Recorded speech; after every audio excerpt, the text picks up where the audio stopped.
Hi friends, ആലൂസ് വേൾഡിൻ്റെ പുതിയൊരു കൃഷി വീഡിയോയിലോട്ട് എല്ലാവർക്കും സ്വാഗതം. ഇന്നത്തെ നമ്മുടെ വീഡിയോ വഴുതന കൃഷിയെക്കുറിച്ചാണ്. ഇതെൻ്റെ വയലറ്റ് വഴുതനയാണ്. ഇതിൽ നിന്നൊക്കെ ഒരുപാട് വിളവെടുത്തു. നമ്മൾ വഴുതന നടുമ്പോൾ കുറേ കാര്യങ്ങൾ ശ്രദ്ധിക്കാനുണ്ട്.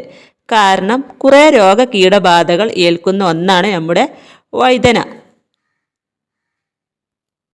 അപ്പോൾ നമ്മൾ തൈകൾ പറിച്ചു മാറ്റി നടുമ്പോൾ തൊട്ട് നമ്മൾ വളരെ കാര്യങ്ങൾ ശ്രദ്ധിക്കാനുണ്ട്. ആദ്യമായിട്ട് നമ്മൾ തൈകൾ പറിച്ചു മാറ്റി നടുമ്പോൾ അത് സ്യൂഡോമോണസ് ലായനിയിൽ അതിൻ്റെ വേര് മുക്കിയിട്ട് വേണം മാറ്റി നടാനായിട്ട്. 1 മണിക്കൂർ മുക്കി വെച്ചതിന് ശേഷം വേണം മാറ്റി നടാൻ വേണ്ടി. അതിൻ്റെ വീഡിയോ ഒക്കെ ഞാൻ മുമ്പിട്ടിരുന്നു. കാണാത്തവരുണ്ടെങ്കിൽ അതൊക്കെ ഒന്ന് കണ്ടു നോക്കുക. ഈ സ്യൂഡോമോണസ് നമുക്ക് പൊടി രൂപത്തിലുള്ളതും ലിക്വിഡ് ആയിട്ടുള്ളതും വാങ്ങിക്കാൻ കിട്ടും. പൊടി രൂപത്തിൽ ഉള്ളതാണെങ്കിൽ 20 ഗ്രാം 1 ലിറ്റർ വെള്ളത്തിൽ കലർത്തുക. ലിക്വിഡ് ആണെങ്കിൽ 5 ml 1 ലിറ്റർ വെള്ളത്തിൽ കലർത്തിയിട്ട് സ്യൂഡോമോണസ് ലായനിയിൽ മുക്കി തൈകൾ നട്ടുകൊടുക്കുക. ഇനി നമ്മൾ അടുത്തതായിട്ട് ചെയ്യേണ്ടത് ഏതെങ്കിലും ഒരു ജൈവവളം ചേർക്കണം.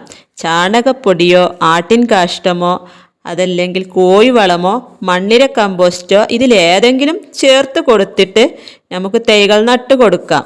അതിൻ്റെ കൂടെ തന്നെ വേപ്പിൻ പിണ്ണാക്കും ചേർക്കണം, എല്ലുപൊടിയും ചേർക്കുക. എന്നിട്ട് വേണം തൈകൾ പറിച്ചു മാറ്റി നടാൻ വേണ്ടി. നല്ല രീതിയിൽ തന്നെ അടിവളമൊക്കെ കൊടുത്തിട്ടാണ് ഈ തൈകളൊക്കെ നട്ട് കൊടുത്ത്. ഇപ്പം ഇതിലൊക്കെ ഇഷ്ടം പോലെ കായ് പിടിച്ചിട്ടുണ്ട്. പ്രത്യേകിച്ച് അസുഖങ്ങളൊന്നും ഇപ്പം ഇതിൽ കാണുന്നില്ല. വഴുതനയുടെ വിത്ത് പാകുന്നതും അതുപോലെ തന്നെ തൈകൾ പറിച്ച് നടുന്ന വീഡിയോ ഒക്കെ ഞാൻ മുമ്പിട്ടിട്ടുണ്ട്. അപ്പോൾ കാണാത്തവരുണ്ടെങ്കിൽ കണ്ടു നോക്കുക. ലിങ്ക് ഞാൻ ഡിസ്ക്രിപ്ഷനിൽ വെക്കുന്നുണ്ട്. നമ്മുടെ വഴുതന ചെടിയൊക്കെ നട്ട് പിടിപ്പിച്ച് കഴിഞ്ഞ് ഈ ചെടി വളർന്നു കഴിഞ്ഞാൽ ഇതിന് കുറച്ച് രോഗങ്ങൾ ബാധിക്കും. ഒത്തിരി പേർ കമൻറ്റിലൂടെ ചോദിക്കാറുണ്ട്, വഴുതന വാടിപ്പോകുന്നു. അത് തണ്ടുതുരപ്പൻ പുഴുവിൻ്റെ ആക്രമണമാണ്. തണ്ടുതുരപ്പൻ പുഴു വന്നു കഴിഞ്ഞാൽ തണ്ടോടുകൂടി ഇത് ഉണങ്ങി നശിച്ച് പോവുകയാണ് ചെയ്യുന്നത്. ഇതിന് ഏറ്റവും നല്ലത് എന്ന് പറയുന്നത് വേപ്പെണ്ണ വെളുത്തുള്ളി മിശ്രിതമാണ്. ഞാൻ എല്ലാ ആഴ്ചയിലും വേപ്പെണ്ണ വെളുത്തുള്ളി മിശ്രിതം വഴുതനയ്ക്ക് തളിച്ചു കൊടുക്കാറുണ്ട്. അതുകൊണ്ട് തന്നെ അങ്ങനെ ഒരു പ്രശ്നം വഴുതനയിൽ കാണാറില്ല. വേപ്പെണ്ണ വെളുത്തുള്ളി മിശ്രിതം വളരെ നല്ലതാണ്. അതുപോലെ തന്നെ നമ്മുടെ വഴുതന ചെടിയിൽ കാണുന്ന ഒന്നാണ് കീടം. അത് നമ്മുടെ ഇലകളിൽ ഇത് ചിത്രം വരച്ചതുപോലെ ഒരു പടം കാണും. അതും വഴുതനയെ ആക്രമിക്കും. ഇതിൽ ഒരു പടം പോലെ വെള്ള കളറിൽ കാണാം. അങ്ങനെ വന്നാൽ നമ്മുടെ വഴുതനയെ അത് ബാധിക്കും. ഇതിനും വേപ്പെണ്ണ വെളുത്തുള്ളി മിശ്രിതം വളരെ നല്ലതാണ്. തണ്ടുതുരപ്പൻ പുഴു അതുപോലെ ചിത്രകീടം ഇതിനൊക്കെ വേപ്പെണ്ണ വെളുത്തുള്ളി മിശ്രിതം കൊണ്ട് ഒഴിവാക്കാൻ നമുക്ക് സാധിക്കും. പിന്നെ നമ്മൾ വഴുതന ചെടിയിൽ കാണുന്ന ഒന്നാണ് ബാക്ടീരിയൽ വാട്ടം. ഇതിനും നമുക്ക് ഇടയ്ക്ക് സ്യൂഡോമോണസ് ലായനി സ്പ്രേ ചെയ്ത് കൊടുക്കുക. അതുപോലെ തന്നെ തടത്തിലും ഒഴിച്ചു കൊടുക്കുകയും ചെയ്യാം. അതുപോലെ തന്നെ വഴുതനയിൽ നമ്മൾ നേരിടുന്ന മറ്റൊരു പ്രശ്നമാണ് വെള്ളീച്ച.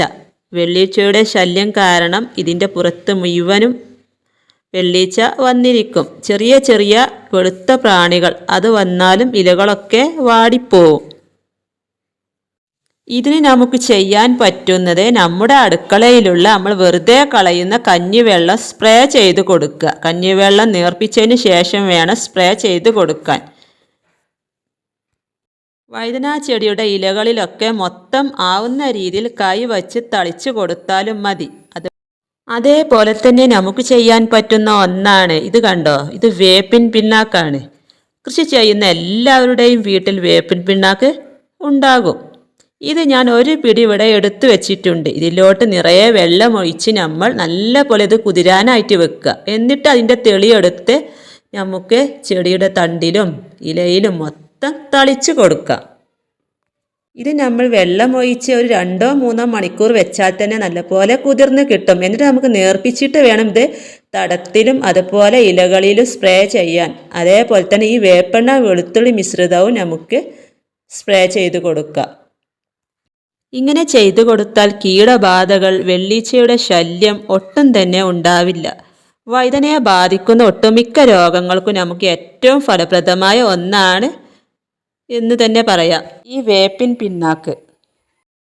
അതുപോലെ വേപ്പെണ്ണ വെളുത്തുള്ളി മിശ്രിതം തയ്യാറാക്കുന്ന വീഡിയോ ഒക്കെ ഞാൻ മുമ്പ് ഇട്ടിരുന്നു. അത് കാണുക. തീർച്ചയായിട്ടും വഴുതന കൃഷി ചെയ്യുന്നവരാണെങ്കിൽ ഇത് ഒഴിച്ചു കൊടുക്കുക. ഈ വേപ്പിൻ പിണ്ണാക്കും വേപ്പെണ്ണ എമൽഷനും ഇതുകൊണ്ട് തന്നെ നമ്മുടെ ഒട്ടുമിക്ക രോഗങ്ങളും ഒഴിവാക്കാൻ നമുക്ക് സാധിക്കും. ഈ നമ്മുടെ വഴുതന നന്നായിട്ട് പൂക്കണം അല്ലെങ്കിൽ കാ പിടിക്കണമെങ്കിൽ നമ്മൾ ചെയ്യേണ്ടത് സ്യൂഡോമോണസ് സ്പ്രേ ചെയ്ത് കൊടുക്കുകയാണെങ്കിൽ ഇത് കരുത്തിൽ വളരുകയും ചെയ്യും. അതുപോലെ രോഗങ്ങളിൽ നിന്ന് മാറ്റം കിട്ടുകയും ചെയ്യും. പൂക്കൾ വിരിഞ്ഞത് കായ്കളാവുകയും ചെയ്യും. അപ്പോൾ നമുക്ക് ആവശ്യത്തിനും കൂടുതൽ വഴുതന ഇതിൽ നിന്നും വിളവെടുക്കാം. വഴുതന ഉണ്ടായി കഴിയുമ്പോൾ നമ്മൾ നേരിടുന്ന ഒരു പ്രശ്നമാണ് കായ്തുരപ്പൻ പുഴു. ഇത് വഴുതന കൃഷി ചെയ്യുന്നവർ നേരിടുന്ന ഒരു പ്രശ്നം തന്നെയാണ്. അതിനായിട്ട് നമുക്ക് ചെയ്യാൻ പറ്റുന്നത് ബന്ധിച്ചെടി നട്ട് വളർത്തുക. ബന്ധിച്ചെടി നട്ട് പിടിപ്പിക്കുകയാണെങ്കിൽ ഈ കായ്തുരപ്പൻ പുഴുവിൻ്റെ ആക്രമണത്തിൽ നിന്നും ഒരു പരിധിവരെ മോചനം കിട്ടും. ഇതിൻ്റെ ഒക്കെ തടങ്ങളിൽ നമുക്ക് വേപ്പിൻ പിണ്ണാക്കും ഇട്ട് കൊടുക്കാം. അതേപോലെ തന്നെ മൊത്തത്തിൽ സ്പ്രേ ചെയ്ത് കൊടുക്കുകയും ചെയ്യാം. ഇത്രയും കാര്യങ്ങൾ ശ്രദ്ധിച്ചാൽ നമ്മുടെ വഴുതനയെ ഒരു കീടവും ബാധിക്കില്ല. നമ്മുടെ വീട്ടിലേക്ക് ആവശ്യമായ വഴുതന ആവശ്യത്തിൽ കൂടുതൽ കിട്ടുകയും ചെയ്യും. ഈ കാര്യങ്ങളെല്ലാം ശ്രദ്ധിക്കുക.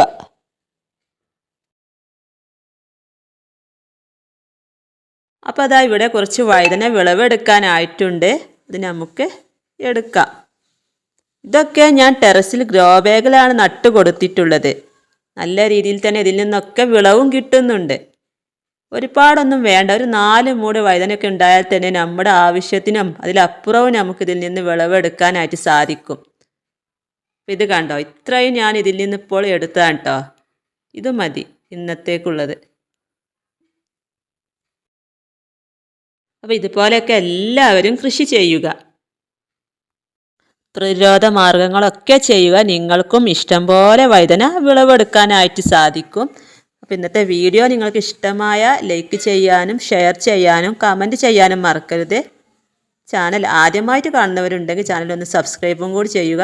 തൊട്ടടുത്തുള്ള ബെല്ലൈക്കണും കൂടി പ്രസ് ചെയ്താൽ ഞാനിടുന്ന വീഡിയോ നിങ്ങൾക്ക് നോട്ടിഫിക്കേഷനായി ലഭിക്കുന്നതാണ്.